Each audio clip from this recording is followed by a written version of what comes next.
Alhamdulillahi Rabbil Alamin. Wassalatu wassalamu ala nabiyina Muhammad wa ala alihi wa ashabihi ajmain. Муслимде келген хадис. Айша энебиз радиаллаху анху кабарлайт. Мен уктум пайгамбар саллаллаху алейхи ва салламдын Аллахтын элчисинин айтканын. Үйүмдө дейт. Мен үйүмдө айтканын. Пайгамбар саллаллаху алейхи ва саллам үйүндө айтып атат.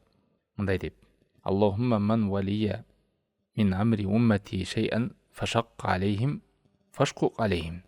О Аллахым, менин үммөтүмдөн ким бир бийликте туруп, бир жоопкерчиликте туруп, бир иштин үстүндө жана кол алдындагыларга оордук кылса, мындай айтканда корс мамиле кылса, же катуу болсо, сен дагы ага корс болгон, сен дагы катуу болгон дейт. Оман валия мин амри уммати шей'ан фарафака бихим фарфук бихи. Ким менин үммөтүмдөн бир иште жоопкер болуп, кол алдындагыларга жумшак болгон болсо, Аллахым, сен дагы жумшак болгон дейт. Пайгамбар саллаллаху алейхи ва саллам дуа кылып атат.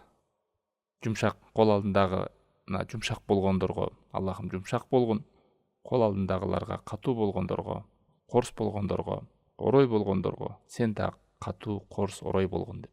Бул өтө ойлондура турган хадис. Субханалла. Бул ар бир башчыга дагы, директорго дагы, министрге дагы, ар бир конторада иштеген адамдарга дагы, кайсы адам болбосун, ошол алдында адамдар болсо, бригадир болобу, кол алдында адамдар болсо, же ошол адамга бирөөлөр келип муктаж боло турган болсо, бир иштин, мейли ата болсун, балдарына, аялына, кайсы иште жоопкер болуп жана кол алдындагыларга зулум кылып, аларды кыйнап, корс мамиле кыла турган болсо, Аллах таалам аларга да корс болот.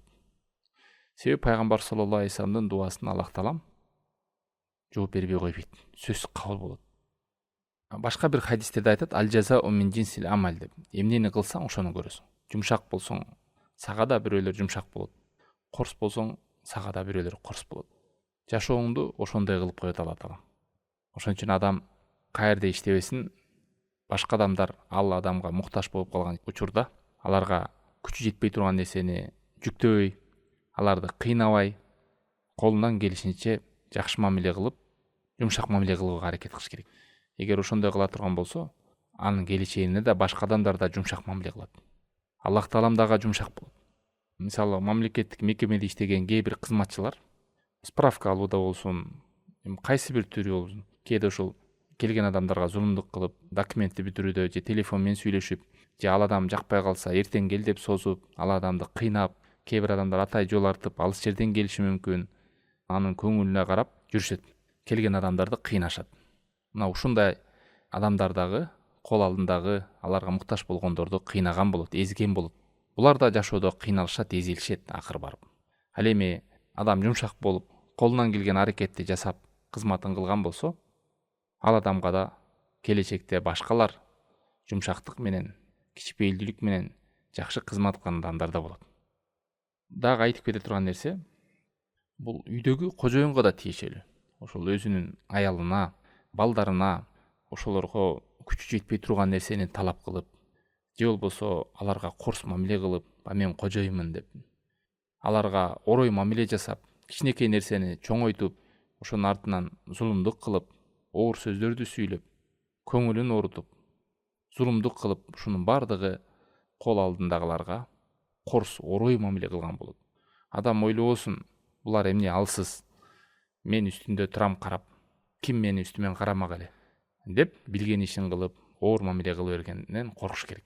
Себеби дегенде, бу жерде пайгамбар саллаллаху алейхи ва саллям Аллах тааланын элчиси дуа кылып атат.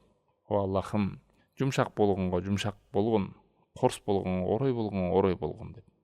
Ошон үчүн ар бир кызматкер, ар бир кол алдындагы бар адамдар, кол алдында башкалардын үстүндө үстөмдүк кылган же бийлиги бар адамдар ушул хадисти көзүнүн карегиндей сактап иштеп жүрүш керек. Бир жерде мен бийлигим бар, күчүм бар, таасирим бар деп, кол алдындагылар күчү жетпеген нерселерди талап кылып, аларды эзип, кыйнап, андай нерседен алыс болуш керек. Алла сактасын. Себеби ал кол алдындагы адамдар ошол нерсени, моюна жүктөлгөн нерсенин алып коюп, тигил кожоюнга түртүп коюуга же мен аткарбайм дегенге талаша албайт. Ошон үчүн пайгамбар саллаллаху алейхи ва саллям дуа кылган дейт. Сиз ал адамга зулум кылсаңыз, ал адам сизден өчүн ала албаса дагы Аллах таалам өчүн алып берет. Аллах таалам өч алып берет. Бул хадистен алынган пайдалардан адам эмнени кылса ошону көрөт. Жакшылыкка жакшылык, жамандыкка жамандык. Аялыңа, бала чакаңа, кол алдындагы кызматкерлериңе, сен бийлигиң жүргөн, таасириң жүргөн жерлерге катуу болсоң, сага да катуу болот, жумшак болсоң, сага да жумшак болот. Жана кол алдындагыларга бул хадистен пайда күчү жетпей турган нерселерди жумшабоо керек. Пайгамбар саллаллаху алейхи вассаламдын бул үммөтүнө болгон ырайымы, мээрими, жумшактыгы, умтулуусу айтылып атат бул жерде, бул хадисте. Өзүнүн дуа кылышы ушинтип. Жана ошондой эле өзү деле ушул башка жерлерге элчилерди жөнөткөндө, мисалы Йеменге Муазды, Абу Мусаны жөнөткөндө эмне деп айткан? Яссира, жеңилдеткиле, вала туассира, оорлотпогула, ва башшира, сүйүнчүлөгүлө, вала тунаффира, качырбагыла деген.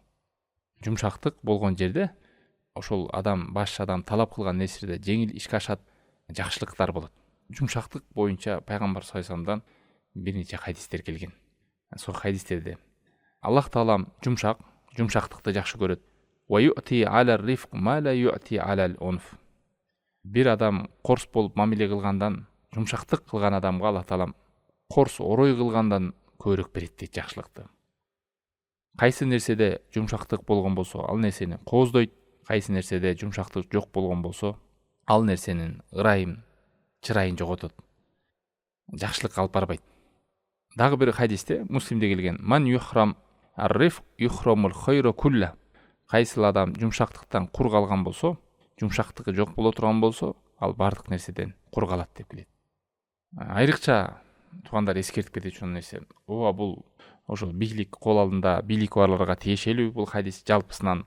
Бирок ошо бийликтен бул жалпысы да бар, анан жеке да бар. Айрыкча эскертип кете турган ушу сот тармактардан, жеке каттардан келет. Аталар балдарына болгон мамиледе корс болуусу, күйөөлөр аялдарына мен кожоюмун деп аялына күчү жетпеген нерселерди буйрук кылып, зулумдук кылып, аларды кыйнап, оор мамиле жасагандар Кудайдан коркуш керек, Аллах сактасын. Ал алсыз, мен өзүм билгендей кылам, ойлогондой мамиле жасайм деп корс мамиле кылып, ушинтип эле жашоо өтүп кетет деп ойлобош керек. Албетте алар алсыз, бирок аларга кылган зулумду Аллах таалам үчүн алып берет. Себеби пайгамбар саллаллаху алейхи вассалам дуа кылды: "Жумшак кылганга Аллахым жумшак болгон, катуу болгонго Аллахым катуу болгон" деп. Ошон үчүн ар бир адам, кол алдында адамдар болсо, сөзсүз ушул хадисти көздүн карайындай сактап, эстеп жүрүш керек. Субханакаллахумма бихамдика, ашхаду ан ла иляха илля анта, астагфирука ва атубу илейк.